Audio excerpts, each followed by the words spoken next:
طبعا كل واحد عارف الفساسيح بتاعة الفسيح، لأن الفسيح بيفسح كل الناس.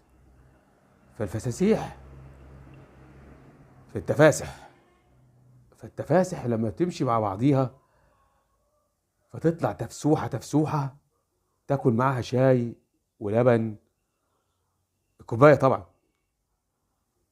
فكله خلاص خد في الفساسيح. ليه بقى؟ الفساسيح كلها فسوح. فلازم تخلوا بالكم من الفساسيح، علشان الفساسيح جاية وهي موجودة معانا الفساسيح، لأن الفساسيح بتفسحنا. بس واحد يقول لي يا بونجا كاسيك، ايه هو الفساسيح؟ اللي فسح الفساسيح بيفسحنا ولسه بيفسحنا وهيفسحنا، لأن هو فساسيحه جامدة، حاجة في الفسوح. بونجا كاسيك العربي العالمي بيصب عليكم بس